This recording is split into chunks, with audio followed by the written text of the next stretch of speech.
with the map to Mount Sabuna in hand and Doc Tally's backpack in tow, I made a start to find my crew. As I walked along the muddy path through the jungle, I could see trees with extremely long branches that seemed like they were trying to hug me. A hug. I could really use a warm hug right now, I thought.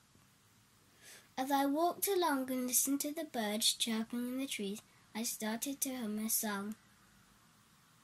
The day wasn't ordinary, aliens passing by. It wasn't the same old story, I think they'd pulley flies. I'm not the kind to look at the sky as my life flashes by, Then suddenly, I was interrupted by a roarous noise. But still, it was only my turn. Just then, I remembered that I hadn't had any breakfast or lunch. Surviving purely on adrenaline in my haste to find my crew. Now that I had the thought of food in my head, I started to think of some of my favourite foods from back home, like a yummy mouth-watering burger, stick-thin fries, topped off with a gigantic bubblegum-flavoured milkshake that 3 people could probably drink from at the same time. Thump! A sharp pain in my shoulder brought me back round to reality. As I whipped round to see what it was that hit me, to my surprise, I was face to face with a pair of overly bloodshot, grass-green eyes staring back at me. Stunned, I gasped.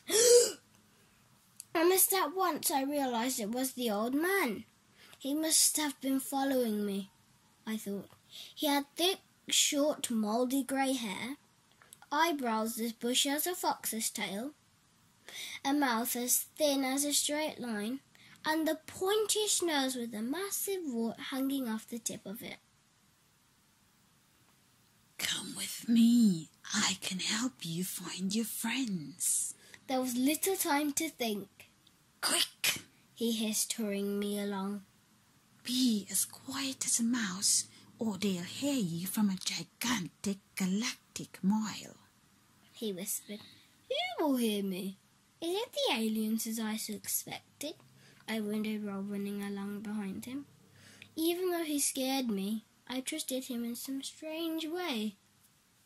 He could be my only hope, I thought, and I could be theirs, so I followed him to a dark, dimly lit cave full of strange markings on the walls and a smell of ketchup, or maybe I was just hungry and still thinking of that burger.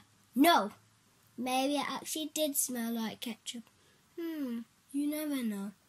Upon closer inspections, the markings seemed to be some weird shapes reminiscent of hieroglyphic writing on ancient scrolls that I've seen in movies as a boy.